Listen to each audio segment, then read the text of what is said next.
I have a big announcement about Renegade University, Texas, our huge event coming up October 8th to the 10th in Lockhart. We've just added 5 new VIP tickets because they sold out immediately, and that's because of the lineup, which is blowing people away.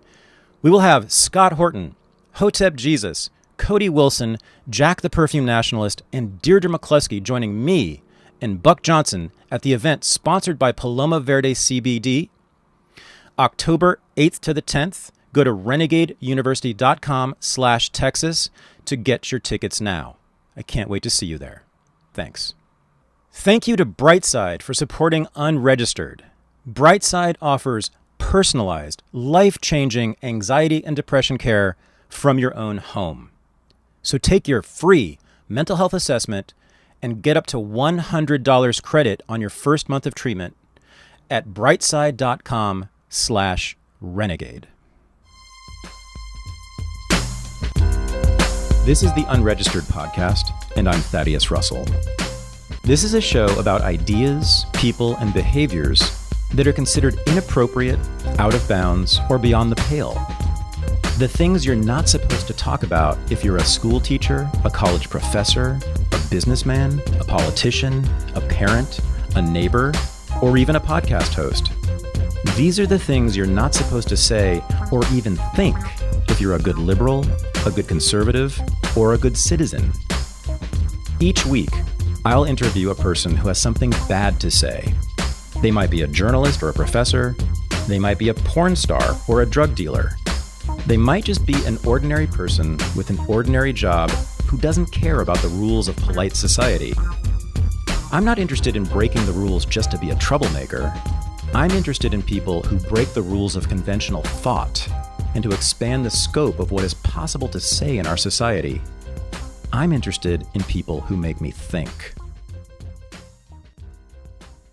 When I was growing up in the 1980s, you could not find a single person who was willing to say in public anywhere that drugs were anything other than dangerous and harmful and to be avoided. Now, that obviously has changed, in many cases quite radically and in stunning forms. And no one is more responsible for that than this week's guest. This is my interview with Hamilton Morris.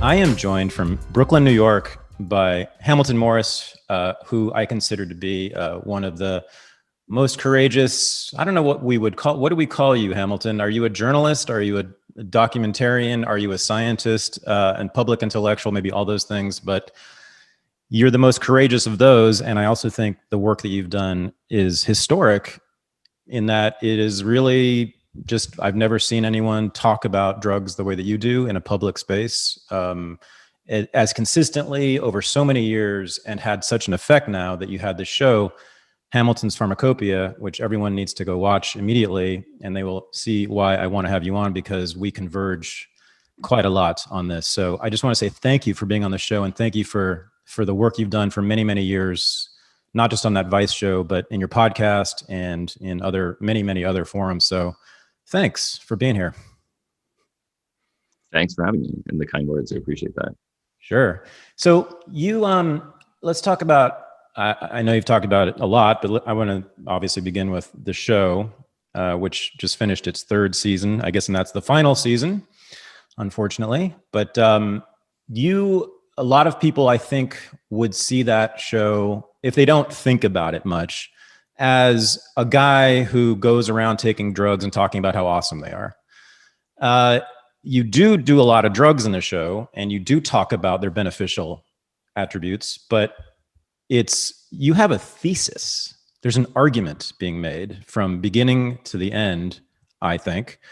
And do you want to talk about what that is? I mean, do you see it that way, that there's an overarching argument that unifies all of this? It's not just you getting high and talking about how cool it is. Yeah, I would certainly agree that is not just what it is. What would you say the overarching thesis is? Oh, okay. Yeah. Well, it's that, I mean, I've heard you state this, but it's that when you began in the 1990s, as of then, and we all know this, the dominant, really the only way that we thought about drugs publicly in the public formal culture of the United States was through DARE, was through the assumption that drugs are simply dangerous and must be controlled and regulated and kept out of the hands of people. And that if you do meth, you're going to end up toothless on the floor of a trailer in the middle of the Sonora desert, dying at the age of 30, a miserable wretch. And you have found, and you have shown, most importantly, you've shown that drugs are central to the lives of so many people, and drugs take so many different forms, and they have so many different effects on people. And some of them, not some of them, many, if not most, are beneficial. Otherwise, people wouldn't do them. And they're beneficial in multiple ways, maybe countless ways, from getting through a day that would be ordinarily nearly impossible to complete, to saving your life in the moment because you're facing a crisis that might be psychological, a severe depression that can end up being suicide.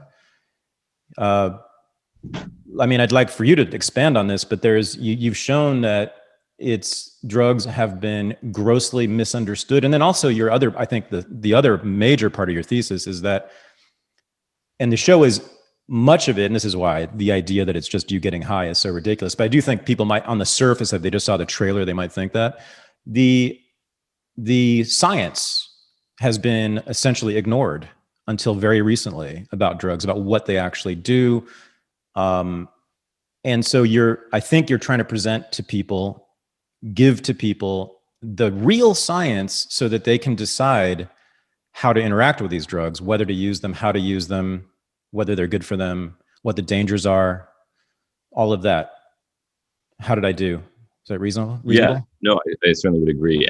And yeah, it's sort of amazing to me how dramatic the consumption of a drug is for people, because on one hand, it's something that's entirely commonplace, doing something like consuming psilocybin containing mushrooms or LSD. Mm-hmm. This is something that, depending on your age and where in the United States you are, probably around 10% of people have done, and probably in most cities it's much more than that.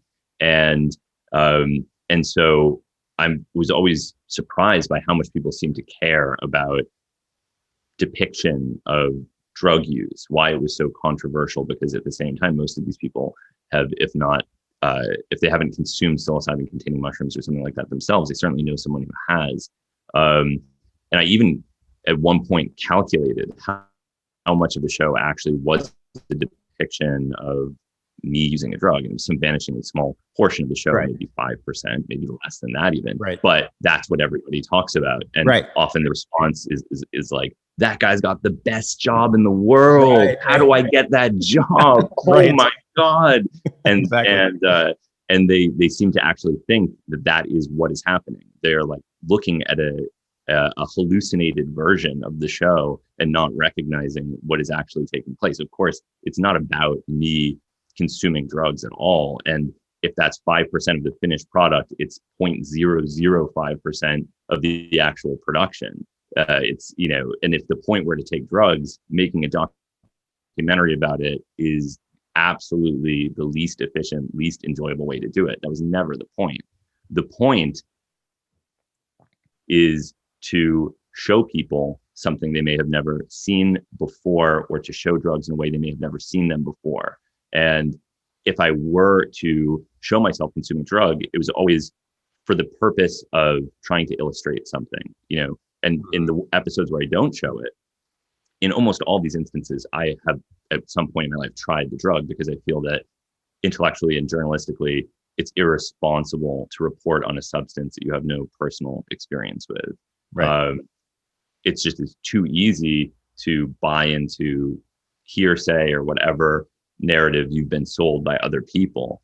And so if I consumed salvia, for example, the point was to show, okay, maybe you've seen a YouTube video of somebody smoking salvia, maybe you've smoked salvia yourself, but have you ever seen somebody consume salvia orally in the context of a traditional Mazatec ceremony?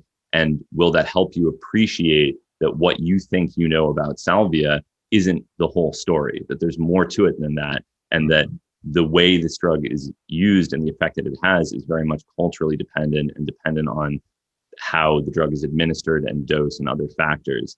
And so if I felt that there wasn't something that could be taught through the use, I wouldn't do it. For example, I didn't really feel the need. I've used PCP. I didn't feel the need to show my own use of PCP. I didn't feel that it was entirely constructive. The same is true of Quaalude or methaqualone. I've used it. I just didn't feel that depicting my own use in that instance would have added anything to the piece. So it was always very intentional, and it was always done for the purpose of trying to help people understand more accurately what a substance does in a certain context. And, and with the Iboga episode, I had pretty impressive creative freedom when I was making this. It was often a battle. I wouldn't say that it was easy, but I usually got what I wanted in the end. And with the Iboga episode, probably the biggest battle of all was cutting myself out of the piece entirely, because I didn't want the piece to be about another white guy going to Central West Africa and trying Iboga. It's been done. It's been done repeatedly. In fact, it is pretty much the only way documentaries about Iboga have been constructed. And I wanted to show a local person who was addicted to tramadol having this experience, to show that the anti-addictive effect, which was actually discovered in New York City, is now being integrated into the changing traditions of the Bwiti religion in Gabon.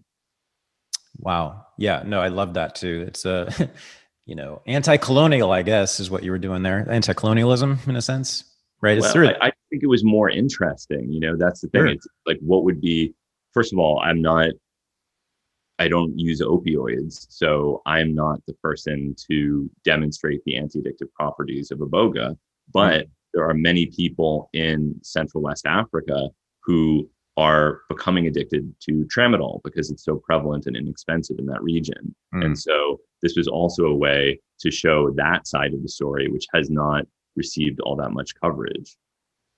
Yeah, it's fantastic. Back to the show, you said, a lot of people sort of think of it, oh, you got the best job in the world, you get to get the best trips and all that. The show is actually most definitely running the show, and you're the writer, producer, host, everything for the show, and director.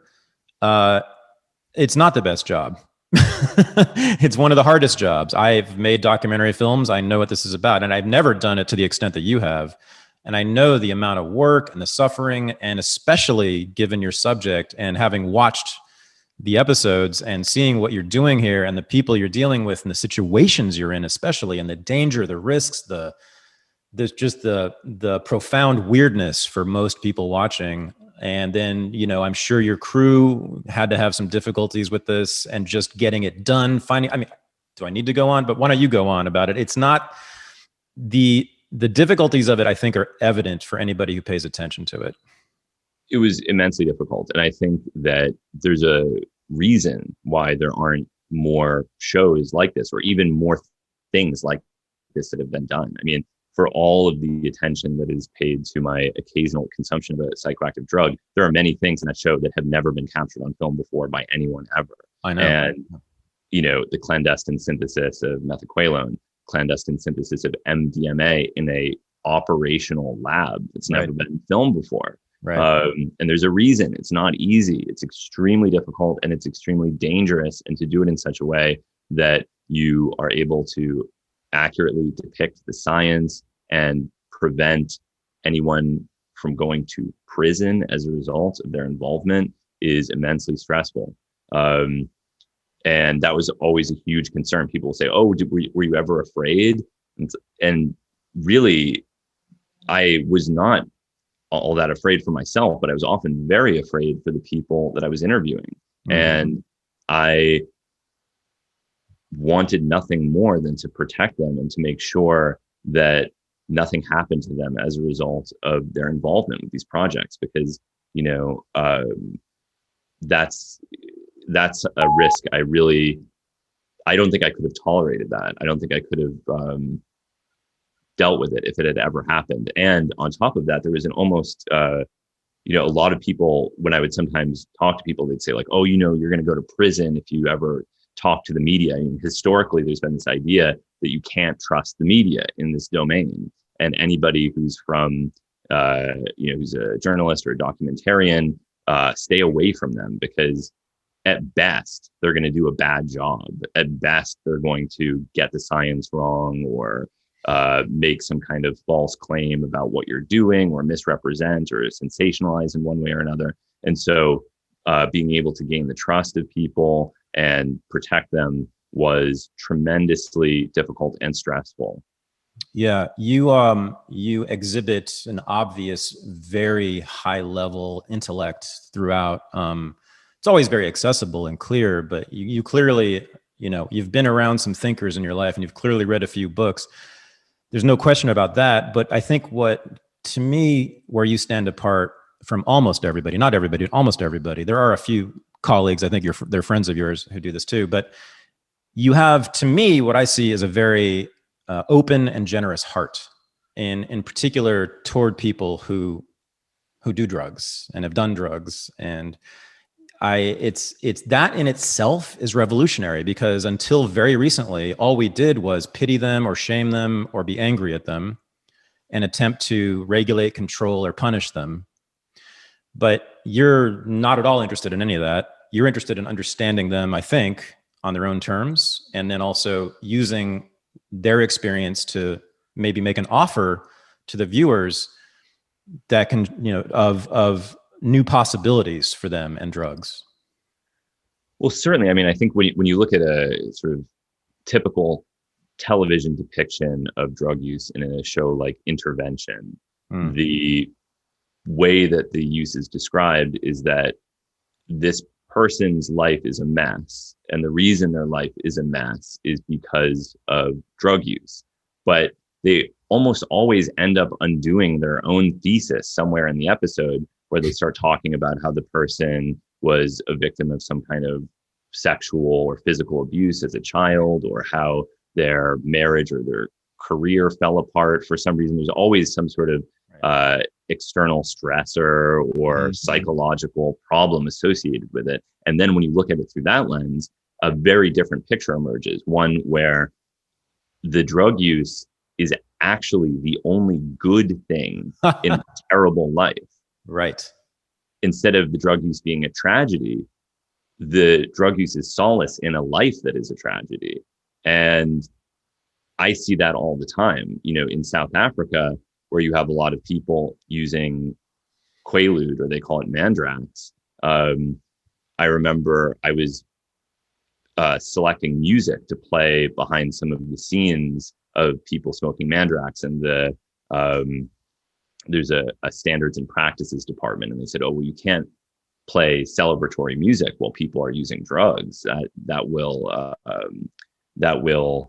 what was their word? Glorify the use of drugs. Yeah. Right. And it's like, well, this is a glorious moment for them. They are spending their day poaching abalone, doing various difficult, dangerous labor. And at the end of a hard day, they get to gather with their friends and have a good time and smoke this drug that makes them happy. This is a celebration. This is the good thing in an otherwise very painful and difficult existence. That's so radical and so breathtaking. I want to stay there. I want to stay on this. The only solace, you said, in a life of tragedy, the only solace in a life of tragedy, that's what these drugs are for these people. Now, I need everybody just to sit there for a second and think about that. Because the reactions are going to be across the board on this one. I mean, people are going to say, oh, well, I don't know. What do they say? They say that it's distracting them from solving the real problems in their life. It will cause them to deteriorate faster. They'll become incompetent. They'll become more depressed. Their lives will become more tragic, on and on. But so when I was teaching, at Columbia, at Barnard, at the New School, these very fancy elite colleges with all these bourgeois children running around, from suburbs and who went to prep school. And I was teaching U.S. history, and when I would get to the war on drugs, the history of the war on drugs, I would just stop and say, hey, listen, here's a point that I've never heard anybody make. This was in the 1990s and 2000s when I was teaching. At that point, I'd never heard this stated, and this is one of the reasons I love your work. I said to them, I've never heard anyone state publicly or even privately what has always been just obvious to me, which is that people do drugs because, newsflash, they make you feel better. They make you feel better. That's it. Can we just state that for the record and, stipulate that? Because the way drugs are talked about, it's as if the second you shoot the heroin into your arm, you feel worse. It makes it worse. Everything's worse. Right? I mean, that just the cognitive, like whatever that is, gymnastics or it's really an act of repression, don't you think, to deny the pleasure that people get from drugs? Oh, absolutely. And it creates an environment where people fundamentally don't understand anyone else's motivation. So if you look at something like whatever the maligned drug du jour is, if it's bath salts or K2/spice/synthetic cannabinoids or fentanyl or whatever, you only hear bad things. If you only hear bad things about bath salts, how can you have empathy for anybody that uses them? These drugs that are poisonous, that make you psychotic, that turn you into a zombie killer. Right. Why would you'd have to be a fool to use these poisonous, terrible, terrible drugs. And that's the logical conclusion if all of the reporting is being done by people with no understanding of the pharmacology, the chemistry, but also more importantly, the experience of consuming these substances. Because if they did consume any of them in a responsible way, they would get it. They would understand, oh, these are drugs that cause euphoria and stimulation, and that's beneficial for a variety of reasons. It might give you the energy to do a job that you hate. Right. It might allow you to enjoy time with your significant other when you're stressed and preoccupied with the job that you hate. It might allow you to relax. It might do any number of beneficial things. And that's why people are using it. They're not using it because they're crazy. If you just assume that all of this use is a product of insanity on the part of the user or pathology on the part of the user, then you are fundamentally misunderstanding the motivations for the consumption of these things in the first place. Right. And so I think a lot of people would say, okay, I get that point. I get it. Solace in a life of tragedy. However, Hamilton, it's going to lead to addiction. And certainly you don't want to glorify that, do you? No, I don't want to glorify addiction. I know. Yes. And I was being devil's advocate. Sorry. Yeah. No, and I recognize, I do recognize the problems associated with these things, because I've seen every side of it at this point. I've seen all of the complexity of these issues. And I think people have a lot of discomfort when it comes to acknowledging the unknown. They want an answer for things. They want an explanation. They want to say, oh, opioid addiction, that was caused by Mortimer Sackler and Purdue. And that's it. That's why we have opioid addiction, because of Purdue Pharmaceuticals. Thank you.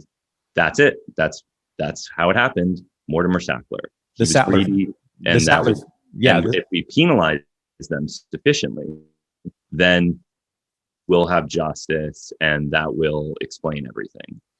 Okay. And we do this repeatedly. We do it with nicotine products, with Juul, with whatever. And ultimately, if we don't appreciate the complexity of these issues, we're not helping anybody. We're not helping the people that struggle. We're not helping. We're often using various people as scapegoats, where in some instances, yes, they did things that are unethical, but often it's just a diversion from real problems to oversimplify these things. And I think it can ultimately be very dangerous, because it cultivates a distorted view of the reality of these issues. Yeah, let's stay on the Sattler case for a second here. The Purdue, and it was the whole family, right, was blamed for this, for opioids, I think. Was it the whole Sattler family? Yeah. The owners of the company that produces opioids, right? And one of many, crucially. Yeah. Sorry. Yes. Right. But they got the heat for some reason.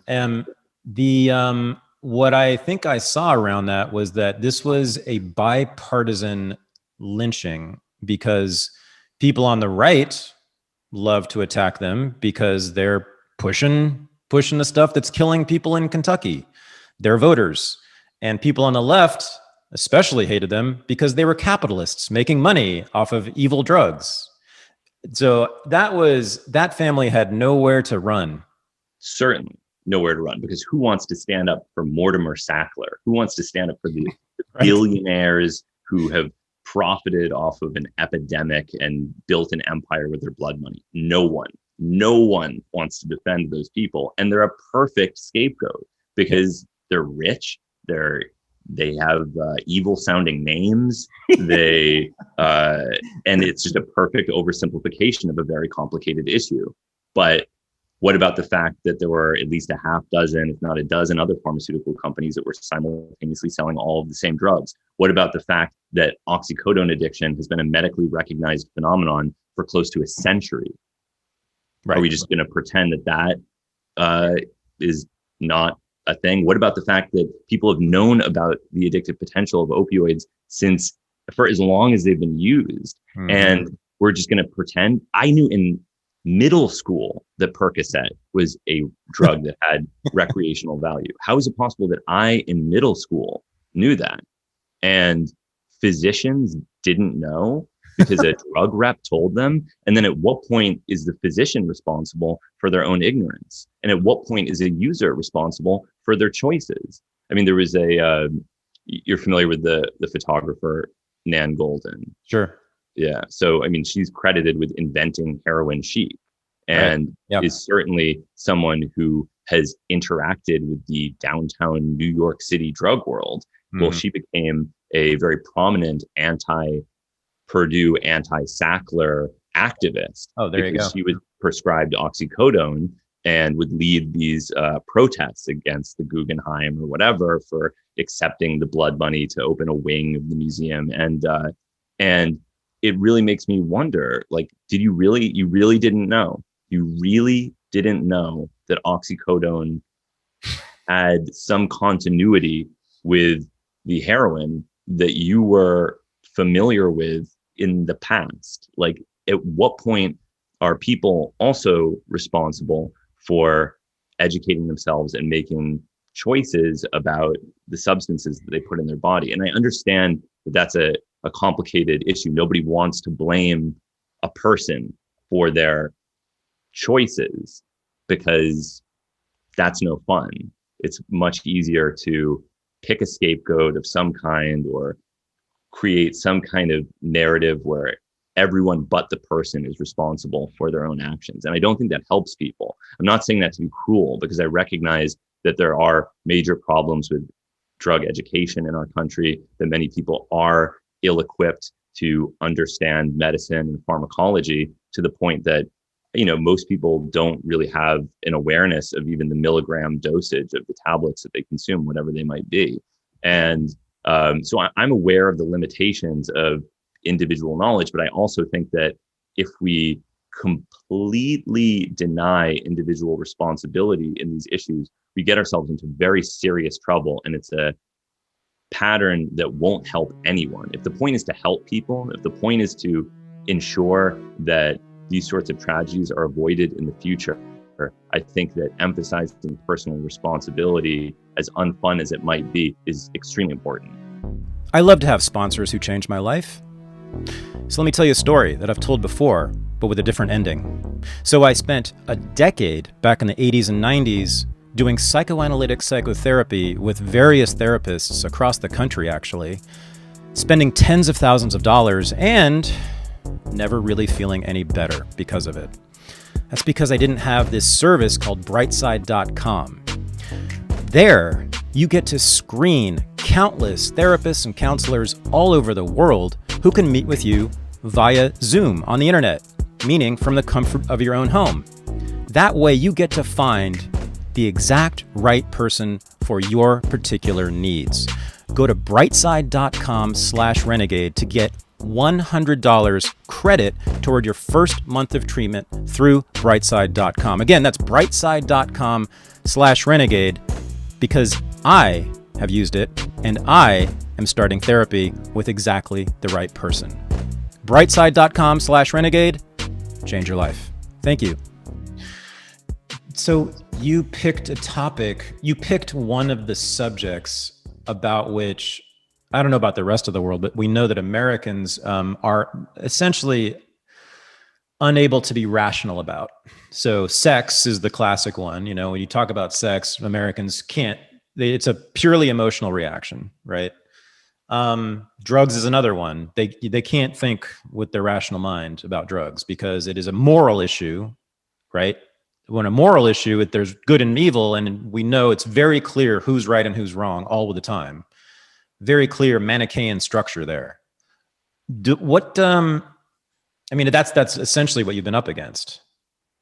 Yeah. And of course, this individual responsibility line of thought can also be destructive. You know, I've encountered this sort of macho attitude where I hear people say things like, well, anyone that gets injected with Narcan, you know, they should get one shot. But if they ever need it again, they're on their own because they didn't learn their lesson. It's like that kind of stuff I also find completely stupid and unappealing. You should be able to help people as much as they need to be helped to get them out of whatever situation they're in. And this idea that it's a moral failing or people should be punished for their choices, that's also totally destructive and unfair and lacks compassion that ultimately doesn't cost anyone anything. Like, you know, the idea that like this is so expensive or this represents some huge burden to taxpayers. I mean, naloxone can be dirt cheap. I don't know exactly what the cost of it is. It probably depends on what channel you get it from, but at least the material that I've encountered in New York City was given to me for free. And it seems like there are many places where it can be acquired very inexpensively. So it doesn't need to be a burden to help people. Yeah. Well, you know, again, American culture, I think, is very important here. And, you know, the famous rugged individualism that's at the center of American culture, that's what you're also working against. And that's what that person talking about Narcan is coming from. Right? You're supposed to take care of yourself. You're supposed to be on your own. You're supposed to be self-sufficient. Can't be dependent on other things and other substances, certainly. It shows weakness. It shows your inability to settle the frontier. Yeah. Right. Yeah. What about back to addiction? So what is your definition of addiction? What is your view of it? In other words, how addictive are these things? Well, what does addiction, let's start there. What does addiction mean to you? Because I think that's really in some ways the crux of the problem around this stuff is definitions. What does it mean to be addicted to a substance, to a drug? Yeah. So, I mean, the typical distinction, and it's sometimes a little bit vague the way the two words are used, but dependence is where you use a drug habitually, but the social and professional repercussions of that dependence are non-destructive or potentially even constructive. So somebody with ADHD could be dependent on Ritalin or Adderall, and their social professional functioning could actually be improved as a result of daily use of that psychoactive drug. Mm-hmm. It becomes addiction when that dependence is, instead of constructive or neutral, it becomes problematic and destructive. Okay. I've always liked that. I mean, I'm a recovering alcoholic. I mean, that's what I'm called. But, and someone said to me once, well, you have a drinking problem if drinking is a problem. Right. Yeah. If it's not a problem, keep drinking. I mean, don't change anything. Right. Do you think that, I know you have a lot to say on this, but I'm just asking for the audience. Do you think that addiction is, a physical phenomenon? Do you think people are physically addicted to drugs? There's definitely physical, non-psychological components to addiction. And again, addiction is very complicated, obviously, and it's different for different people and different substances. But some things that come to mind, there are potential genetic determinants. It might be the case, for example, that somebody who is predisposed to not suffer severe hangovers is also predisposed to alcoholism because they don't experience the same punishing effect of overindulgence that somebody who has severe hangovers would. There are also, it's associated with depression, it's associated with anxiety, it's associated with a number of other, those are psychological factors, of course, but you could also, you could probably find any number of physical characteristics that might predispose someone to this or that addiction or dependence. But this is then connected to a almost infinitely complex number of developmental, social, professional factors that make it really hard to understand. And I'm going through a very difficult time right now because a close friend of mine recently died. And he was, and his death was a very stark confrontation with how hard it is to understand addiction. Like I did not know what was happening to him. I knew something was wrong. That was very much clear to me. Something was definitely wrong with him, but he wasn't telling me what was wrong with him. And so there's this idea that addiction is, it's like the way it's depicted in New Jack City or the Basketball Diaries, right, or Requiem for a Dream or Permanent Midnight or whatever, where someone's shirtless, shaking, saying like, I just need my fix. I need my fix. But often the reality is you don't actually know what's going on. You know something is wrong. You know somebody is dysfunctional. You know something is up. But unless you're a mind reader or collecting blood samples periodically, it can be very, very difficult to know what is happening, especially if somebody is being dishonest. And one phenomenon that I've observed that I don't think is often described very often in addiction literature is that often people who are, and this is just from my personal experience, I don't know if this has ever been studied, but this is something that I have observed, people who are addicted often create a false problem that they use to explain their addiction. Yep. So I was friends with somebody who was a heroin addict, but he also claimed to have a very rare tropical disease. And the rare tropical disease could be used as an explanation for any social or professional dysfunction. Mm-hmm. If he was tired all day, that was the tropical disease acting up. This was a disease that no one knew very much about. You could Google it. There's a Wikipedia entry, but it was almost like a blank slate that he could use to explain any bad behavior. I had my friend that died told me that he was an alcoholic. I never saw him drink excessively. And I always thought his description of his own alcoholism was kind of puzzling to me because I've known people who are severely alcoholic and he didn't behave like any alcoholic I've ever met. But again, who am I to say what an alcoholic behaves like? Because of the tremendous diversity in human behavior, it's very hard to say anything. I say this as someone who, you can look on Reddit right now and there will be threads about how I'm a heroin addict, and you can tell because I look tired in this interview in episode 2 of season 3 or whatever. And, these people seem to feel very comfortable making what is a completely false assessment of what realistically I was almost certainly tired from traveling continuously and not sleeping, which is the real thing that I was up against most of the time that I was doing this stuff.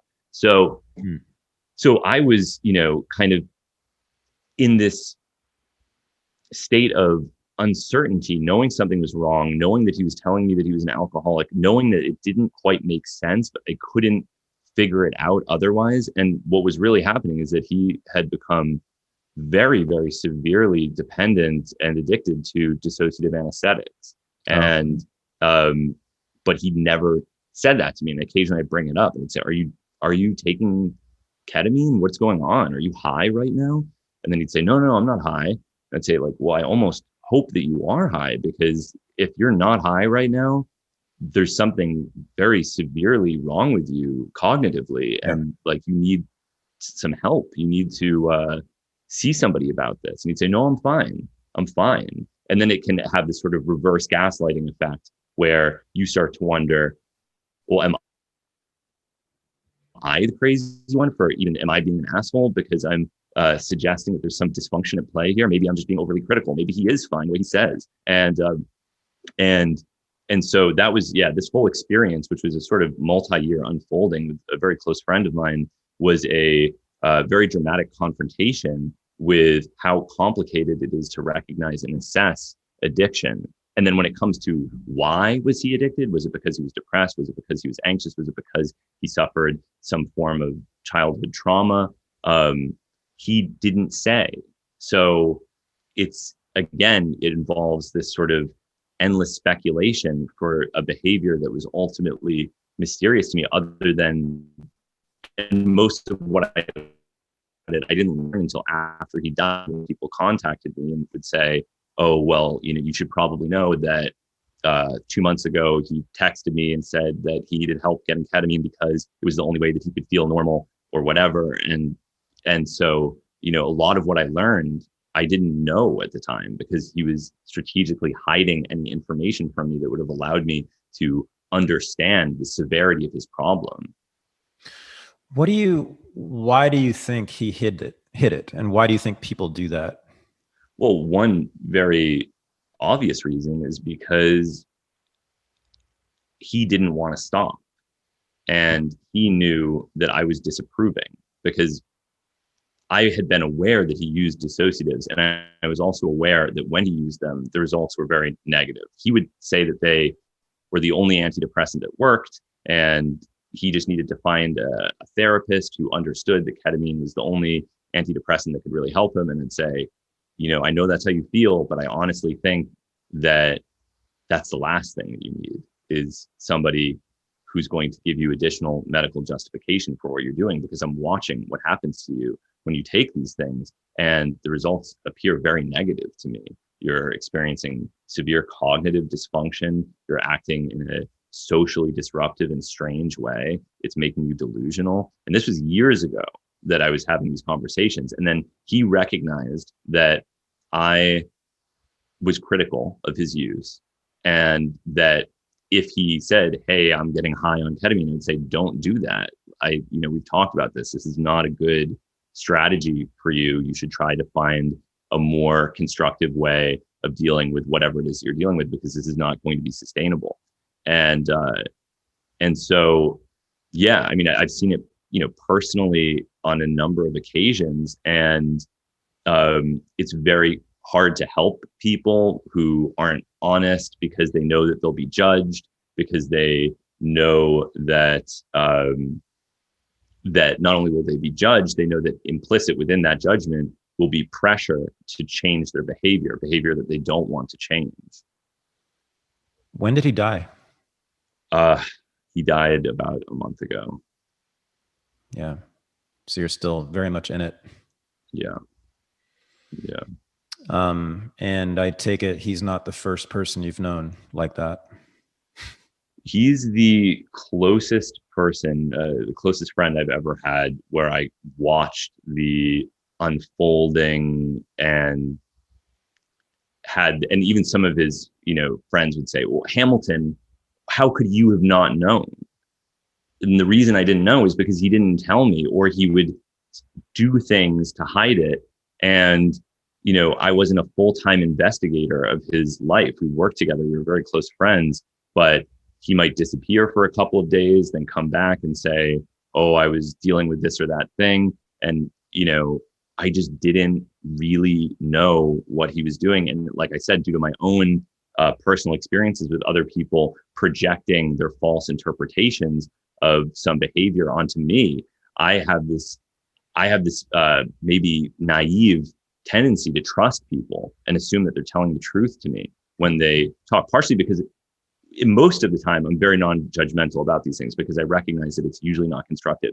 In this particular instance, I was, because I was so close to it, and I felt like it would be irresponsible to not really very explicitly state my feelings that this was having a negative effect on this particular person. So So yeah, I guess the bottom line is that it's very complicated. And then in this death, I also saw very painfully the kind of finger pointing that tends to follow the tragic loss of a young life. And, some people even blamed me and they said, oh, it was because he worked on your TV show. And if he hadn't worked on your TV show, he wouldn't have become an addict. Well, many, many, many people worked on my TV show who did not become an addict, and all the subject matter was related to drugs. The production environment was a very sober one because it had to be. You can't do that type of work and just be having using ketamine while you're editing or something like that. It's just not possible. Yeah. And but I saw this kind of grief-stricken finger pointing where people see something horrible has happened and they want someone to blame, and it almost doesn't matter if that person that's being blamed is in any way like an accurate reflection of the whatever is responsible, if anything is responsible. But they don't want to acknowledge the complexity and the unknown of this sort of situation, which is that often it's almost impossible to know why something happened, why someone behaved a certain way, what they were dealing with internally. It's often also very difficult to figure out exactly how somebody died. I mean, that's the other thing is we often, if somebody dies, we say, oh, it was fentanyl. Fentanyl killed them. And I fall into this trap myself. I had a different friend die 10 weeks before that. And as soon as he died, I thought, okay, well, it's got to be fentanyl, but it wasn't. He died of what appears to have been a heroin overdose. And so, but I felt that kind of, there needs to be an explanation. It has to be that the drug supply in New York City has been contaminated, and so fentanyl is circulating, and fentanyl is the bad guy in the story. But in reality, there aren't bad guys, and there aren't usually single factors that you can point to. You're dealing with tremendously complicated social, psychological factors that don't lend themselves to simple reductionism. Thank you for sharing that. And I'm so sorry.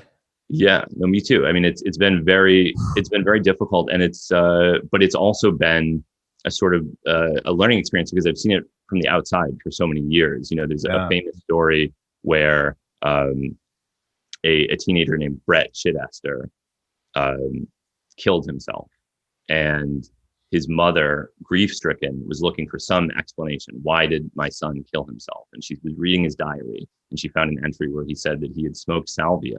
And in smoking salvia, he'd realized that life has no meaning or something like that. And she thought, oh, that's it. That's what took my son. It was salvia. And she went on this, grief-motivated campaign to have salvia made illegal across the United States, and succeeded in many states. It's called Brett's Law, named after him. Now, of course, salvia had nothing to do with his death. And this is a way to oversimplify something that maybe she was guilty because she had gotten a divorce with her husband / his father, and that may have caused some kind of psychological distress. He was taking oral antibiotics for treatment of acne that could have caused some kind of depression. He was doing any number of things. I mean, this is the reality, is that it's very rare that you can point to a single thing and say, that's it. That's what did it. It was that one person. And people want that desperately. They want it so much that they will prefer to accept a lie than to acknowledge the complexity and unknown of these situations. Not only do you lose a friend, you get blamed for it. And that seems, unfortunately, Hamilton, inevitable given what you do. I mean, I think they're completely wrong about that, but I'm sure you have been and will continue to be blamed, not just for your friends' deaths, but for strangers' deaths who use drugs. Thankfully, I have not had too much of that. But someone who has is Carl Hart, because one of the nice things about the work that I do is I'm primarily interested in psychedelics, and psychedelics, for the most part, don't have a lot of the problems that people think of when they think of problems associated with drugs. They're not addictive. If anything, they're anti-addictive. They tend to be extremely safe with some exceptions, but for the most part, they they seem to exert actually like a very beneficial effect in most instances. Mhm. So I have been able to effectively sidestep most of that. Whereas someone like Carl Hart is making the case that use of opioids recreationally is no more dangerous than use of alcohol recreationally. And the friend of mine that died from what appears to have been a heroin overdose had been reading Carl Hart's book shortly before he died, and some of his friends actually blamed Carl Hart for what happened. And so, there is this kind of pattern of we need to find a villain to explain this terrible thing that happened, and it doesn't do justice to anyone or anything when you behave that way. So thankfully, I have not been blamed for many things, partially because of the subject matter that I choose to cover, which tends to be drugs that have a reduced propensity for those sorts of negative reactions, which is something that I did semi-strategically, but also just out of a very serious interest in psychedelics. And maybe it helps, maybe it makes it easier, I don't know, but I certainly didn't engage in that type of thinking in the wake of either of these recent deaths, because I realized that it just is totally destructive and makes what is already an unthinkable tragedy even worse. Yeah, and it helps no one. Paloma Verde CBD has been the major sponsor of the Unregistered podcast for a year now, and now they are also sponsoring the Renegade University Weekend in Lockhart, Texas, October 8th to the 10th. So we're so proud to have them as a sponsor, and we're especially proud to have helped them build what is a remarkable business. As I've told you many times, Carlos and Vanessa Abelar in San Antonio, Texas had a brick and mortar store all set up just before the pandemic. But of course, the government came up and said, you cannot have a store because we must lock everything down. And so they lost everything that they put into that store. They had to start over. They had to go online. They came to me to get the word out, and I did by talking to my audience. And you have produced what is one of the most remarkable business turnarounds in history. Paloma Verde is thriving almost entirely because of unregistered listeners, and that's because of their products and their customer service. Vanessa includes a handwritten note with each order, and I love getting photos from people who show me that. Tremendous stuff. Now, let me tell you about their products. They have a wide variety of CBD products covering the gamut, and we get 25% off everything. That's the kind of deal you don't find in CBD, right? You've been around, you've seen the prices. Go to palomaverdecbd.com to check out the difference, the kind of deal that we're getting. Now, they have put together my 3 favorite products into what's called the Unregistered Combo Pack, also known as the THAD Pack. And that includes the delicious fruit-flavored gummies. Try them. Tell me that there are gummies that are better tasting than these. They're soft gels. This is 25 milligrams of CBD in each one. This is your medicine. I love, in particular, their fast-acting, high-potency tincture. You put some drops under your tongue, and for me, the anxiety melts away. So again, go to palomaverdecbd.com. Get that 25% off everything. The Unregistered Combo Pack is 33% off. It's going to change your body. It's going to change your life. And I really thank you. Did those 2 deaths cause you to reconsider your work at all? They caused me to reconsider. Well, one of the deaths was an accidental. Well, probably both of them actually were accidental overdoses. Yeah. And reconsider my work. Well, I've never really done anything about opioids other than kratom, which is very, very rarely implicated in fatal overdoses. In terms of ketamine, it made me, very shortly after my friend died, I went to this psychedelic pharmaceutical company investors conference that someone had invited me to. And there were all of these people saying, we're going to open up 10,000 new ketamine clinics across the country. This is the greatest crime in the history of psychiatry that we don't have ketamine available to everyone. And it did certainly make those statements less palatable to me. And I don't think I'll ever be able to look at dissociatives in exactly the same way, having seen firsthand how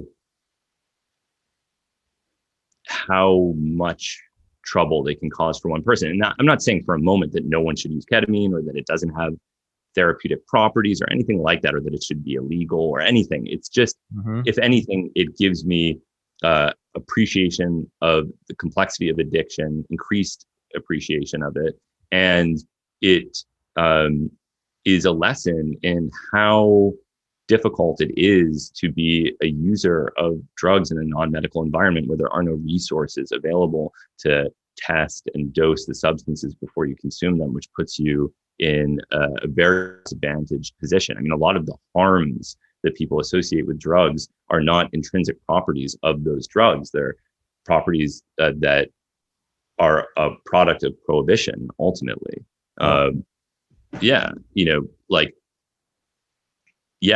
It's a journalist from New York Magazine contacted me recently, and they're doing some story about this because I guess there's a spate of overdoses in New York City. And is it about fentanyl? Is it about this or that fentanyl derivative?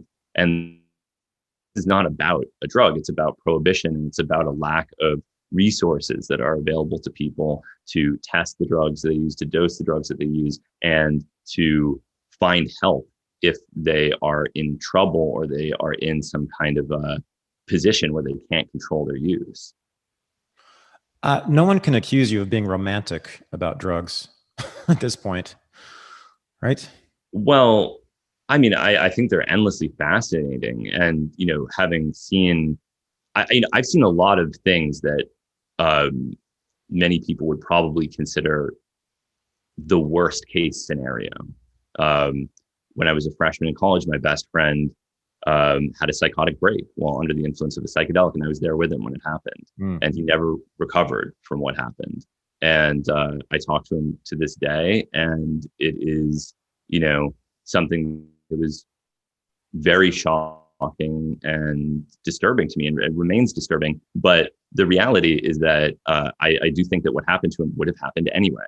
It took me a long time to fully appreciate that because of this. Okay. You watch someone consume a drug, then they're different afterwards, and they're not the same ever again. It seems obvious that the drug was responsible for that. But what I really think was happening is that the drug was a stressor, and it accelerated the process that was already underway. Okay. So I've seen all of these things that people are afraid of when they think of drugs. And because I've had the opportunity to spend so much time studying their history, studying really every dimension of them, I think that I do appreciate the romantic dimensions of drugs, and I'm endlessly impressed by everything about them, even the fact that they exist at all. Conceivably, we could exist in a world without small molecules that are able to enter the brain and cause reversible changes in our consciousness. I don't think there's any biological reason that needs to be the case, but it is. So yeah, I appreciate both their many positive attributes, but also the associated dangers. And I think that, balancing those two things is very difficult for most people because they really don't want to invest an enormous amount of time in thinking about it, which I understand as well. Everyone can't be interested in everything. Right. I'm not going to spend months learning about gun policy and gun control and reviewing statistics to figure out what approach makes the most sense for control of this or that type of gun in this state under these circumstances, because it would take years to even gain the most basic understanding of all the different factors that are at play. And you simply can't expect someone to devote that much time to understanding these subjects. So I get it. I understand why things are the way they are and why people have the misconceptions that they do. But I hope through my work and, through changes in policy that eventually we can make things a little bit better. That was a wonderful answer. I appreciate that very much. I'm very curious, if you don't mind talking about it, I'm very curious about your background. Now, I know who your father is. Your father is a very famous one of the most famous documentary filmmakers of all time, Errol Morris, whose movies I have watched and admired for decades now. But I'm really curious about you and how you came to this, and how you came not so much to the subject of drugs, but just I'm interested in sort of your psychological profile. Like, what was it about you as a kid or a young adult, whenever it was that you started to become interested in this stuff? And I think, you exhibit a tremendous degree of what's called empathy, and with people, which is unusual, I think, in general, but especially for men and especially for young men. And I just, the sort of openness and the generosity of your heart, as I said before, in sort of romantic terms. But do you have any explanation for that? Why you are the way you are? What was it about your childhood, maybe your parents, your background growing up in Cambridge? How do you explain how you became who you are?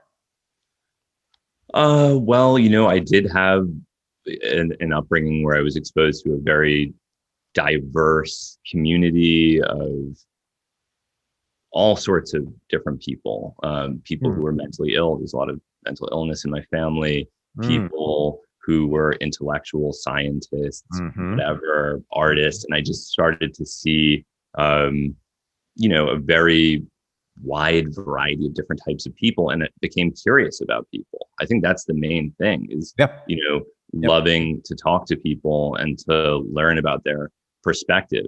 Because I think that a lot of people are crucially not doing that. When I look at somebody on Twitter who's spending their entire life trying to hunt for some joke that can be misinterpreted to prove that someone's racist, I think this person hasn't traveled. This person hasn't seen the world, because you can't be this way. You truly cannot be that way and exist in a diverse community. You have to be tolerant of people who have differing beliefs, who make jokes that you find unfunny or offensive. You have to be able to accept the different viewpoints that people have, even if you don't agree with them. And so I think it was partially just that curiosity about different parts of the world, different cultures, different communities, and also the understanding that this was a subject that historically had been covered so terribly.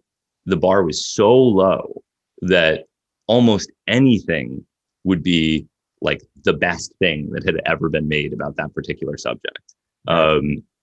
So yeah, that was kind of part of it, was just seeing like a fascinating subject, opportunity to learn, and then seeing like a real vacancy for intelligent drugs, especially when I started. I called it empathy, but I think I was wrong. And thank you for correcting me on this. You didn't correct me, but I'm corrected by what you just said. I think it's more it's curiosity. I think that's the chief characteristic that I see coming through in your work. And that is why I think you're not judgmental, or not as judgmental as most people, because you're so curious. You just want to find out what's going on with people. And to find out what's going on with people, judging them just gets in the way. Oh, it would ruin it completely. It's like there's one quote from Terence McKenna that is very popular that I'm going to miss. I won't even attempt to actually quote it verbatim, but the idea is that the government knows that psychedelics expand consciousness and that they are tools for enhancing creativity and spirituality. And because they know that, that is why they are prohibited. And that's a very appealing idea, that we are under the thumb of a knowing government that has made a conscious decision to prevent us from using these substances that could make our lives better because they want us to be unthinking. But as it turns out, that is completely wrong, completely wrong. And how do you figure out that that's wrong? Talk to a bunch of cops, talk to people in the DEA, talk to people, actually ask them why they're doing what they're doing, learn about their background, see where they're coming from. And then you can develop a reality-based understanding of how prohibition operates. And that will be infinitely more constructive than in totally baseless conspiracy theory that sounds good. Everyone likes to think that, but it's ultimately very disempowering, because you're totally mischaracterizing the problem. And when you mischaracterize the problem, you have no hope of solving it. Oh, okay. You're, I think, stretching my own conception of prohibition and the war on drugs. So if you do talk to cops and prosecutors and politicians who have written the laws and activists who have demanded them, what do you find? What is the cause of the war You on find drugs? What is it about? ignorance. It's ignorance. It's like the average cop who is enforcing these laws does not know about drugs at all. At all. They call them all narcotics. They're whatever it is, it's narcotics. And they're protecting people from narcotics, which are bad. Narcotics are bad. They kill people. Also, if you're a cop, you have to acknowledge that they're seeing the worst side of it, right? They're not getting called to the scene if people are taking a medium low dose of LSD with their friends and having a nice time and writing in their journal about how they're going to process the new job they just got or whatever. Right. You're going to see people who are having psychotic responses as a result of overconsumption. You're going to see fatal or non-fatal overdoses. You're going to see the worst of the worst. And on top of that, you haven't been educated in any way to have a more holistic understanding of the subject. So what do you expect? They just don't know. They haven't used LSD. They don't know that LSD or DMT are mind enhancing substances. They're narcotics that cause delusions and insanity. And so if they're out there to try to help people, then they've got to make sure that these things are off the street, right? So that's like it's a point that I bring up because I think that it is actually very destructive to pretend that there's a giant government conspiracy to prevent people from being enlightened. It's simply not the case. This is a product of total ignorance on the part of most politicians, law enforcement, and really like the entire criminal justice system. Like there's just a lack of understanding. Well, but then why is it that they are so ignorant on that one particular subject? Because they know stuff about other things. Well, then, okay, then there is, of course, if you want to then get into the like profit motives of prohibition, there's an incentive to not know as well. Like, for-profit prisons, obviously, there's, this is a way of basically enslaving the poor in the United States, putting them in for-profit prisons, using them for prison labor, having the freedom to arrest or harass anyone anytime you want because of the ubiquity of drugs in our society. It gives law enforcement a tremendous amount of power as well. So you have a combination of ignorance, but also a disincentive to ever change that because there are valuable aspects. I mean, the Fourth Amendment doesn't exist in New York City because everything smells like weed. Now that's changed, it's legal. But before that, you could walk into any apartment building, say that you smelled weed, and enter somebody's apartment. You can start hassling anyone in a park because all parks smell like weed because people are always smoking weed, and you have the right to then hassle anyone as a result of this. So in terms of giving law enforcement a tremendous amount of power, it has a huge strategic advantage to keep these laws in place. Sure. I guess I'm trying to get at the cultural underpinnings of it, that's where I go. I mean, I'm a cultural historian, so that's what I focus on. I mean, don't you think Puritanism, good old American Puritanism, is part of this?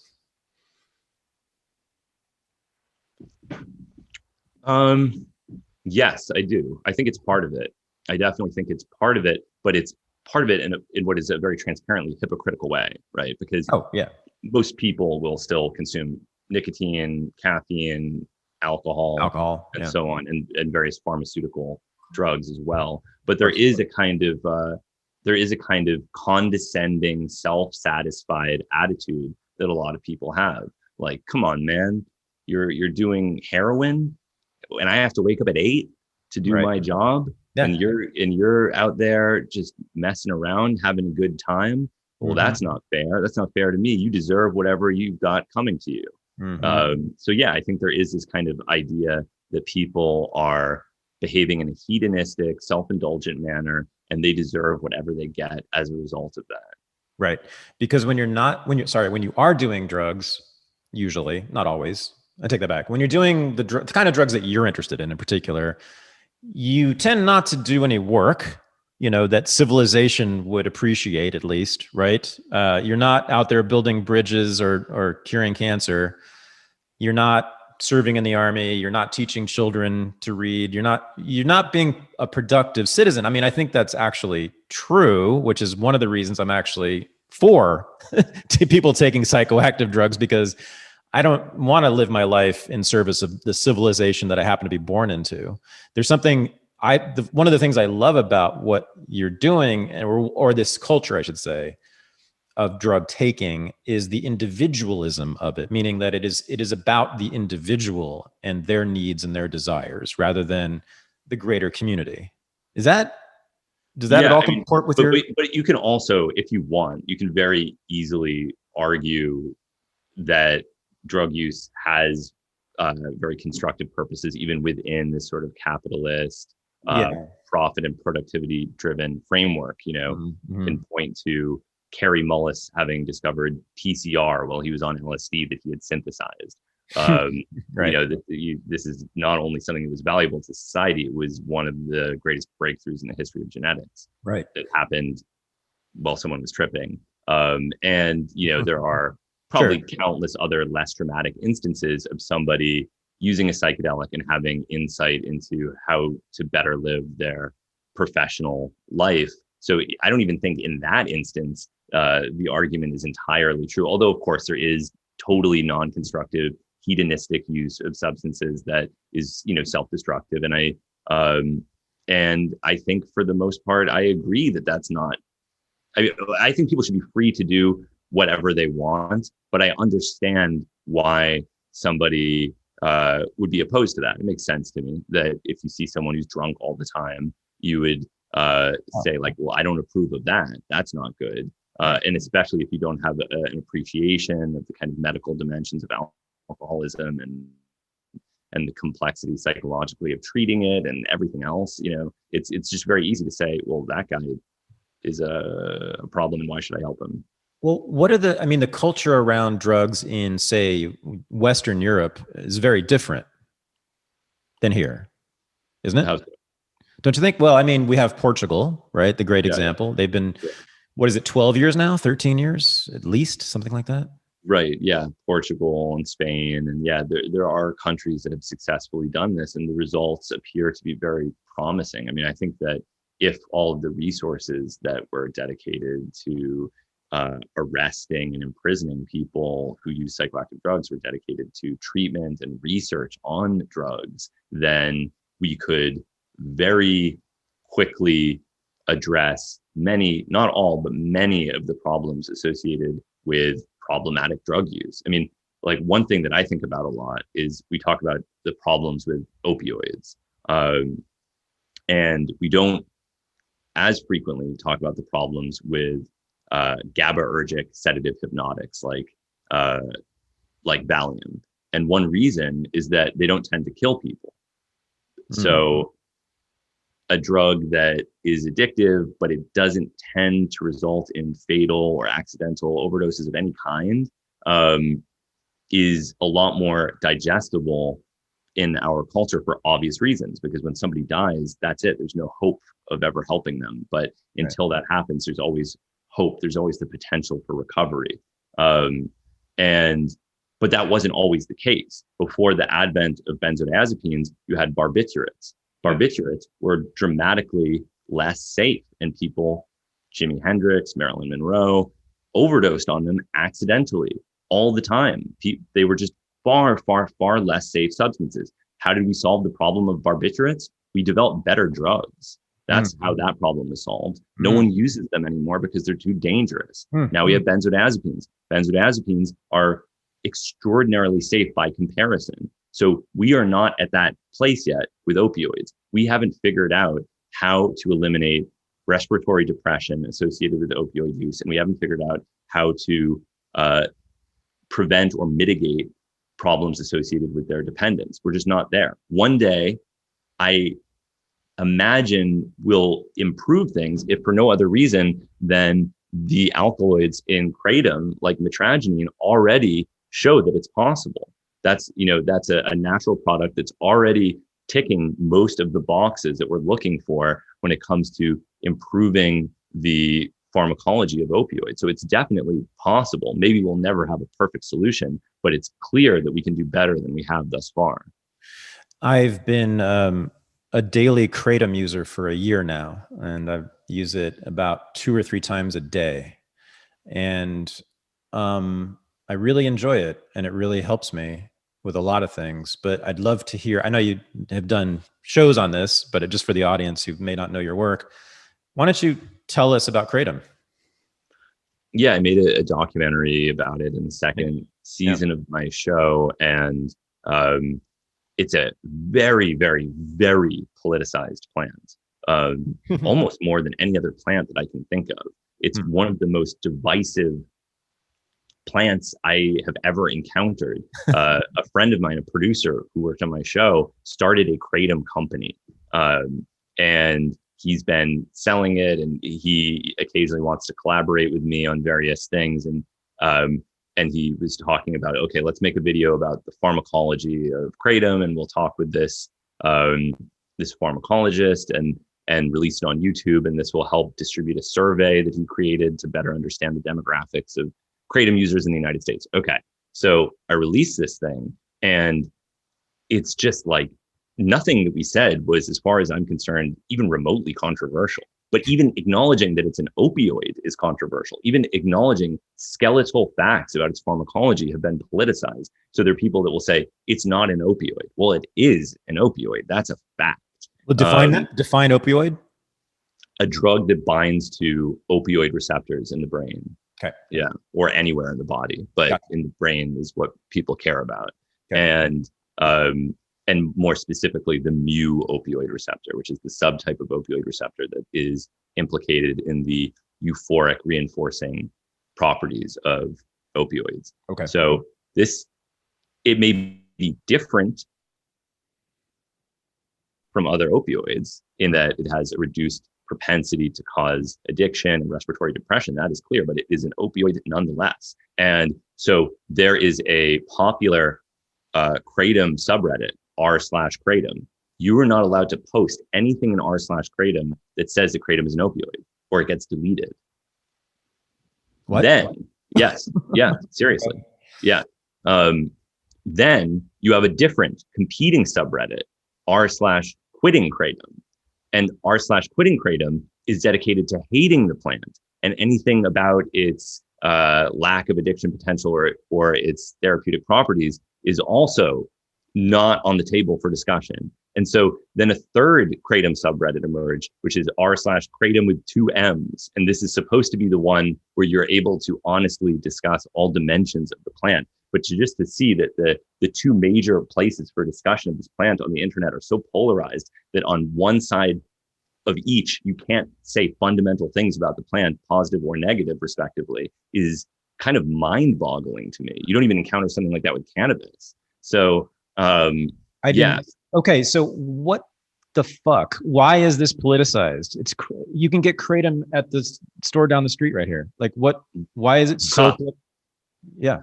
Well, because the word opioid is a very dirty word. It's a bad word. No one wants their drug of choice being an opioid. Opioids are bad. There's an opioid epidemic.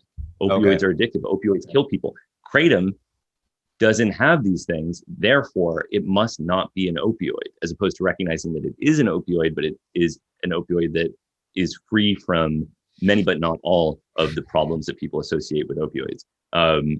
And there's also a major political dimension to this, which is that kratom is constantly under threat of being controlled in the United States. I mean, it's a rare instance of a drug that was almost prohibited, and then activists in the scientific community and the kratom community were able to successfully prevent its prohibition. Something like that has before,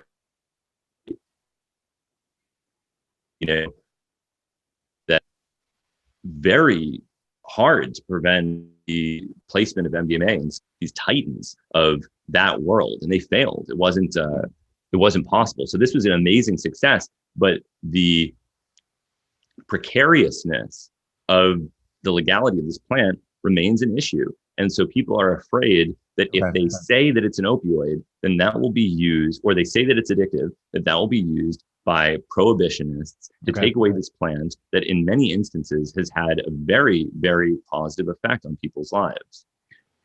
Okay, so I get that. And of course, we're on the same side as they are, but it sort of reminds me of the argument about the use of the term illegal immigrant, right? So I'm for open borders. So I'm for all immigration all the time. I want more immigration. Yeah. And I want to shout out as loud as I can from every rooftop I can find that, yes, indeed, those people are illegal, because I want people to focus on the problem, which is the law, just like with drugs, right? So to say that kratom is an opioid, I think is essential, because we need to, the bigger battle, right, is to have us change our views on opioids generally, and to see them as including things like kratom, which, you know, middle-aged professors take 2 or 3 times a day and are just fine from it. You know, so it prevents people from going after. I get it. I understand. I mean, we have to. I know that the FDA at any minute is about to jump on kratom, but I mean that that's the battle, the war, isn't it? And this is really what your work is about. The war is to change people's minds about the whole bigger categories of drugs. Yes. Yeah. And one very complicated thing about this is people are so desperate for change. They're so fed up with this that they're willing to lie to get the change that they want. And that's where things get, that's a territory I will not enter. Well, it's self-defeating. I mean, that's going to hurt our cause for sure. Right. So, you know, people will talk endlessly about the medical scientific value of psychedelics, which I very much recognize. But even if that weren't the case, they should be legal. And one thing that drove me crazy is I would get these messages from people that would say, how dare you show that DMT shaman? He's crazy. That's not what we need. We need responsible people using psychedelics to show that psychedelics are good. You can't show a crazy person using psychedelics. That will make psychedelics look bad. You know, it's like politics of respectability. Exactly. You have to show the best version of a drug user. Exactly. Otherwise, society will say that we deserve anything that we get and we shouldn't have access to these things that we value. But of course, the reality is that crazy people do use DMT.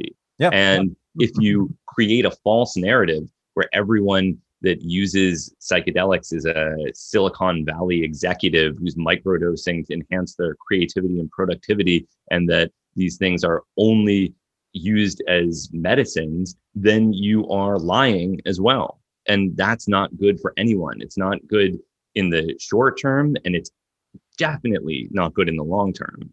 Right. So we can take one route, which apparently I guess a lot of activists are, which is we can deny kratom as an opioid. But then what's going to happen is the prohibitionists are going to use the science that you know about that shows objectively that it is an opioid. And then they're going to say, therefore, kratom should be illegal, just like the opioids, which are killing all the people in Tennessee. That's one route. It seems like it's a dead end at the end of the road there. The other route is to say, yes, indeed, it is an opioid, which should cause you prohibitionists to rethink your position on opioids. Yes, I agree. Good. I agree completely. And I think that the people that are waging this battle against basic recognition of the pharmacology of a plant are doing something very dangerous. I mean, the other dimension of this that I often encounter is when people say that their drug use isn't drug use because it's their drug use. So I don't use drugs, I use kratom, but kratom's not a drug. Right. Well, it's just not a drug because you like it. So exactly. What is and is not a drug is dependent on your personal preferences. Well, that's not fair either. Like this is all, you know, people will basically buy into the same mentality as the prohibitionists to justify their own use. And that's terrible. This is like, you know, this is drug elitism or these same sorts of moral binaries where cannabis is a medicine, but synthetic cannabinoids, let's all agree, those are terrible. Those are terrible. Those should be illegal. Well, I'm not advocating if anyone used synthetic cannabinoids, I'm advocating cannabis. It's a medicine. Well, what happens down the road when we recognize that some synthetic cannabinoids are valuable? I mean, Delta 8 THC is essentially a synthetic cannabinoid. It is technically not in the sense that it's naturally occurring in trace quantities in some plants, but the way it's produced is purely artificial. I mean, this is not being extracted from plants. They're taking CBD and isomerizing it, and that's where this all comes from. It wouldn't happen without laboratory intervention. So these are all people consuming a synthetic cannabinoid, but in this case, it's not so bad because they like it and because it's being distributed in a more responsible way than the high potency synthetic cannabinoids that were popular, about a decade ago were being distributed. Yes, the logic of the master is what they're using. The logic of the prohibitionist, the logic of the oppressor, right? To make their arguments, which of course is going to favor the oppressor here. Yeah. So I wanted to ask you about, or talk about, what I consider to be the most haunting episode of Hamilton's Pharmacopeia, although that's saying a lot because many of them are haunting. And my feelings about it, as I know lots of people who saw it, are mixed, which is the episode on the meth cookers, the home cookers, the guy with the firefighter mask and helmet, that thing. So you're sitting in the house with guys who are cooking meth at home, and they're also what's called meth. How would you describe them? I mean, they would be called meth heads by people who are not so nice, but they use a lot of meth. I mean, what? Yeah, people that use a lot of meth. And it's hard you can't really, I don't think you can watch that and just think, oh, everything's fine with them and we should just do what they want to do, right? You obviously were making the argument, which we've been talking about for an hour and a half now. So you're sitting there, a lot of it was just you observing their behavior, non-judgmentally. It was a lot of curiosity. There's a broader argument you're making. Can you just talk about that episode? And so I'm curious about how it came to be, how that happened, how you found them, and what it was like to go through that with them. Yeah, so that was a complicated episode because, like I said, one reason that I don't have to deal with a lot of these problems is because I'm so interested in psychedelics. Well, what about methamphetamine? This is a drug that is considered a hard and problematic drug by virtually everyone. And I wanted to start off with this basic idea, which is that amphetamine and methamphetamine are more or less indistinguishable. If you want to be really pedantic, sure. Methamphetamine has a slightly longer duration. It's slightly more potent. It releases a tiny bit more serotonin, this kind of thing. But they've done studies, and it's difficult for people to distinguish amphetamine and methamphetamine when taken at equivalent doses orally. So what you're seeing when you see the problems with methamphetamine, you're not seeing the problems with the drug, you're seeing the problems with poverty and seeing subclass of users. So with amphetamine, you have primarily affluent college students and professionals who have access to a psychiatrist who can write amphetamine on a piece of paper, where they take to the pharmacy and they get their bottle of amphetamine, and it's dosed in tablets, and there's oversight, and they only get so much, and it's regulated. And methamphetamine, you have people that do not typically have access to those same resources, for better or worse, and they are buying large quantities, often by the gram, of crystal methamphetamine. And so you have a drug that is pharmacologically and chemically and experientially very, very similar to amphetamine, which is used by who knows how many college students. And it looks like a completely different drug. It looks completely different. But that difference that is observable comes from social, economic, and factors relating to control and distribution, because they have access to so much so inexpensively, and they tend to be people that are outside the system in one way or another and don't have the various resources that might be available to a college student. And then on top of that, the pattern of use is fundamentally different. You have people putting the crystal into a pipe and smoking very large doses, probably 50 to 100 milligrams at a time, and really large amounts if you were taking Adderall, and smoking it so that it hits faster and harder. And the result is a drug that you would think is so different. But if you ask any pharmacologist or toxicologist who are, seriously aware of the like molecular neuropharmacology of amphetamine and methamphetamine, they would say that the differences between the two are vanishingly small, really.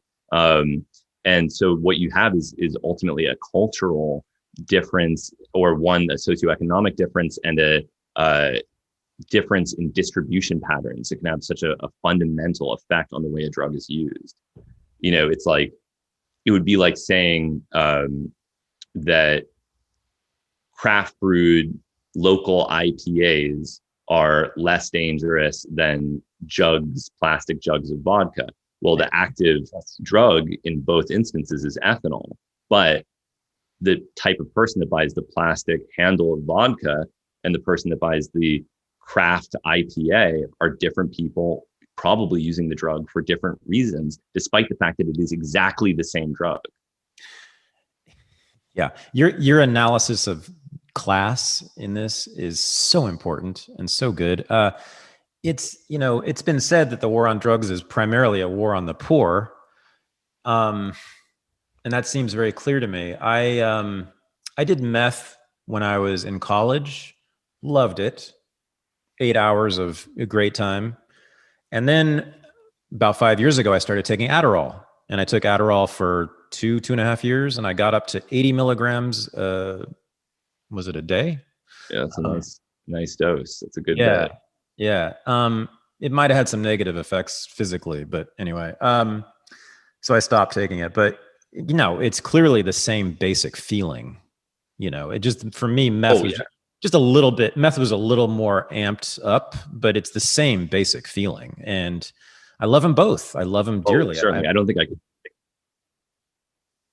Go ahead. Yeah, and again, when I was saying earlier that I wouldn't feel comfortable reporting on one of these subjects if I didn't have personal experience, I think this is another instance where my personal experience, although it wasn't depicted in the episode, is very important, because yes, I have used methamphetamine orally at low controlled doses on a small number of occasions, maybe 4 or 5, many years ago. Mm-hmm. But because I know what it's like to take, let's say, 15 milligrams of methamphetamine hydrochloride and go to the library and work all day, mm-hmm. I know that it's not so different from taking 15 milligrams of amphetamine sulfate, or whatever the different mixture of salts are in Adderall. Yep. And that the difference is not one that I would feel confident at all making. I don't think I could differentiate between the two of them. So what you're looking at is almost essentially the same drug that is distinguished by the population of users and the way that it's distributed. And that can have such a dramatic effect that it looks as if it's a completely different substance. Right. And so, when I was initially working on that episode, which was immensely complicated to make, I initially wanted to show, because methamphetamine is also an FDA-approved treatment for ADHD and obesity under the name Desoxyn. So I wanted to talk to people who are prescribed Desoxyn and kind of give that, like, is this what you think a methamphetamine user looks like? Look at this guy on Desoxyn. You would never know. They're a nurse. They work in healthcare. Mm-hmm. They're the pillar of their community, whatever. I decided that was maybe, even if it was true, it wasn't maybe the most honest depiction, because that is, like, let's be real, that is a small number of methamphetamine users compared to the user base of illicitly distributed crystal methamphetamine. Right. So I didn't want to, if the point were just to make a political point that, look, this is not what you think of when you think methamphetamine, sure, that would have been a fine documentary to make. But I did want to show some of the reality of methamphetamine use. And again, there is a personal, in what I saw, there was usually a personal tragedy behind the abuse. It wasn't somebody that had everything perfect in their life, and then they tried it once and then they gave it all away. Maybe there are instances where things like that happen, but what I often saw were people coping with personal tragedy, divorce, loss of academic or professional opportunities, who were kind of trying to psych themselves up to get the energy to dig them out of the hole that they were in. And ironically, in doing so, getting deeper into that very same hole. So, I wanted to show that. And I think that through the one chemist who was really very dysfunctional, I showed some of the negative dimensions of it. And through Uncle Fester, I showed the maybe the less dramatic. It's dramatic, of course, because he's such a dramatic character. But this is somebody that uses methamphetamine who does their job. They show up for work every day. They respond to emails. They're basically a socially and professionally functional person who just likes to have a little bit of methamphetamine in the morning with their coffee to give them that extra oomph throughout the day. And, he could use Adderall or something like that, but he wants to use methamphetamine. So that's another type of user.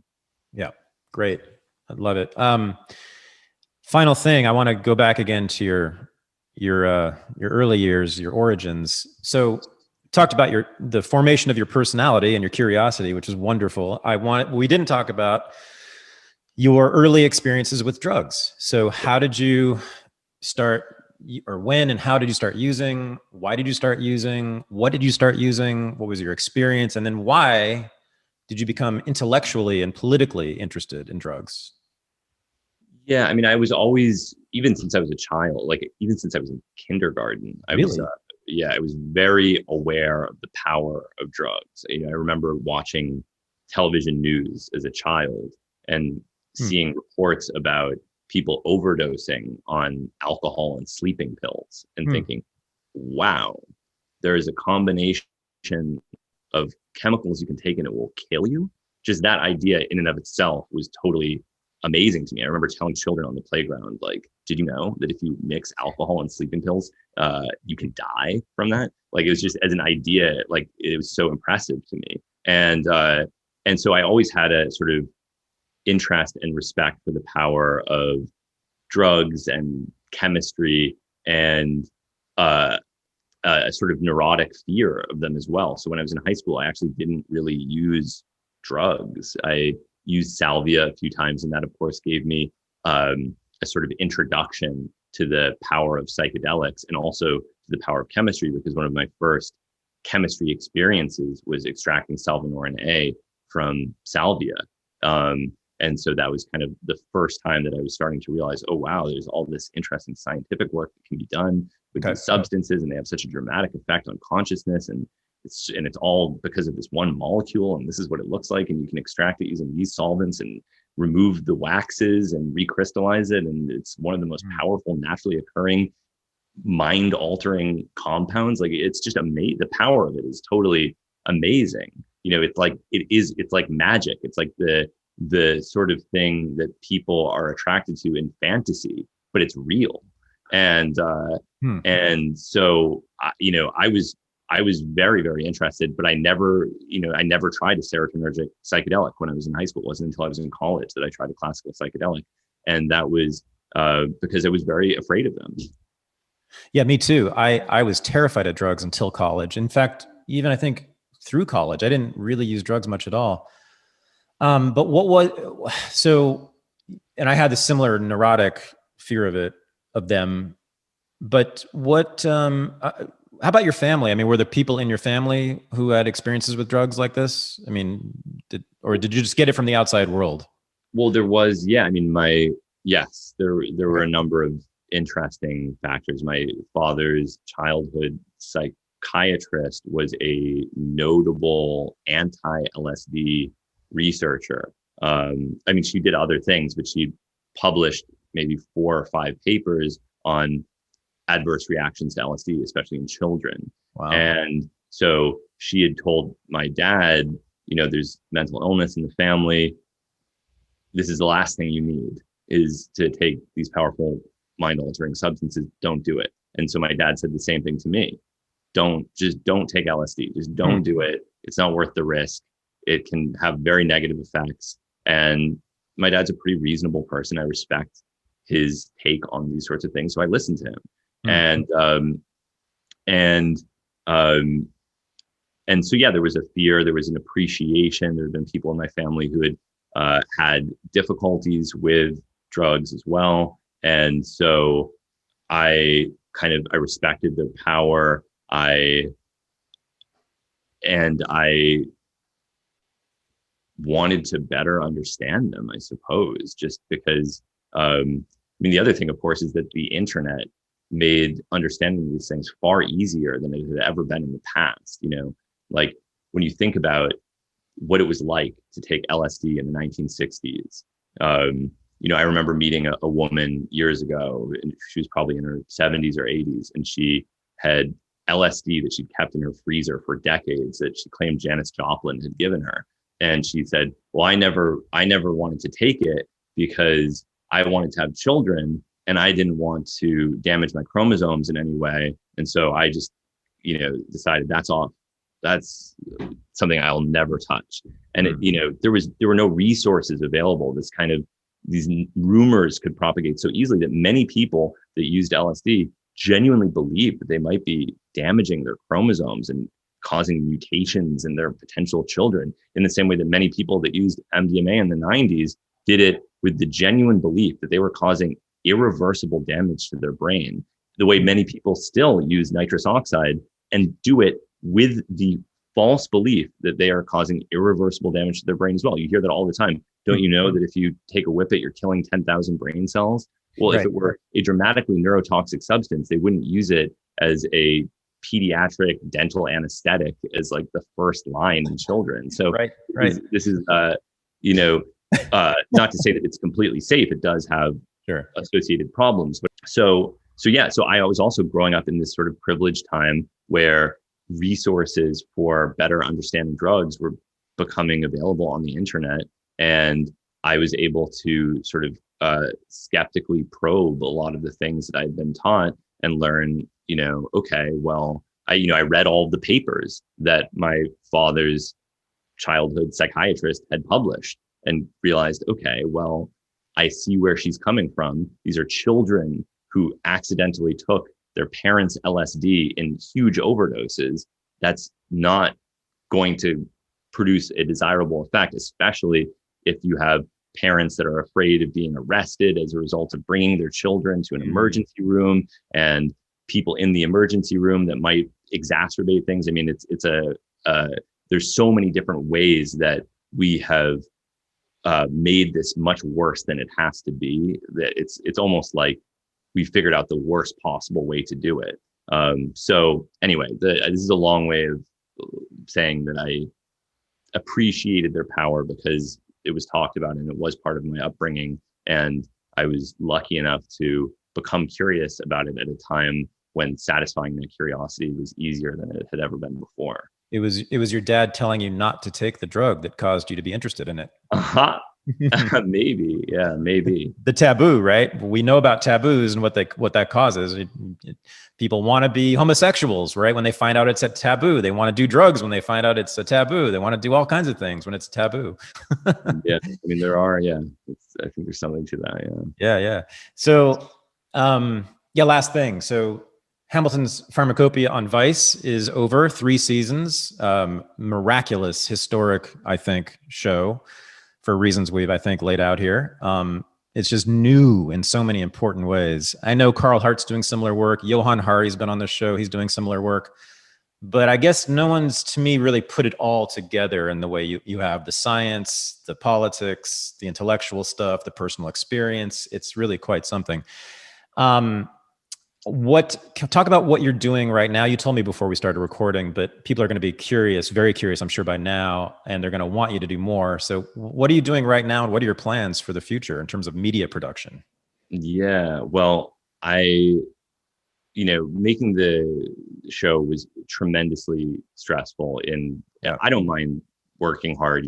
We were working 13, 14 hours a day, 7 days a week for a year, Right. which is difficult, but Mm-hmm. I cared about what I was making and I enjoyed a lot of it and it was okay. But it's very hard to ask that of other people. Right. And so it was tremendously stressful for everyone involved. And part of it is, having to take a break from that, but also, this was it's an amazing time in history to study psychedelics. There's all these resources that are available. And so I've been doing chemistry research at the University of the Sciences during the week. And that's sort of my main focus at the moment. But I'm also making this podcast on Patreon, patreon.com/Hamilton Morris, which allows me to cover a lot of the same subject matter that I did in my show. But, in a typical television interview, you have, maybe 10 minutes tops to talk to somebody.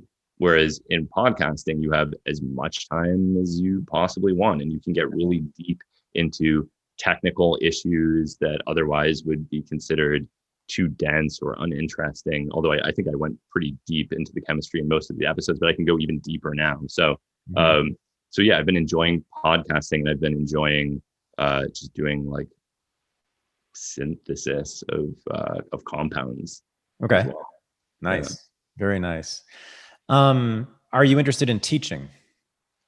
Yeah. I've done a little bit and I enjoy it. I think that, a lot of what I was trying to do with the show was to teach people in a certain way, but also, I've taught a little bit as well at various universities, and I think it's fun. It's obviously very demanding to do it well. And I think that's another kind of amazing thing about the internet and YouTube is that all of that work, think of how many amazing classes have been taught that were only available to a dozen people that you could change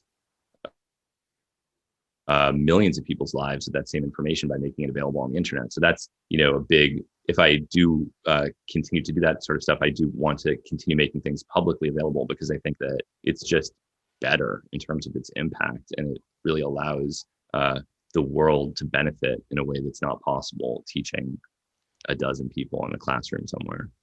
Amen. Last thing I'll say is you will, and no pressure, you can tell me to fuck off, but you will be receiving an offer from Renegade University to teach for us, but we'll talk about it later. You can take it or leave it, but I have to ask you to teach for us, but that's for a later discussion. Just wanted to say again, thank you for all the work you've done. Thank you for coming here. Thank you for sharing so much that was painful and difficult and revealing. Really, really remarkable who you are and what you've done. Thank you. Thank you. No, I appreciate that you like the show. Loved it. Okay, man. Thanks for doing this, and I hope to see you soon. Yeah, same. Stay in touch. Okay. Thanks, Hamilton. Okay, bye. Bye-bye. This is the Unregistered podcast, and I'm Thaddeus Russell. To join the new Renegade University, go to renegadeuniversity.com. To join the new Unregistered Underground, the supporting listeners group for the podcast, go to unregisteredunderground.com. Thanks for listening.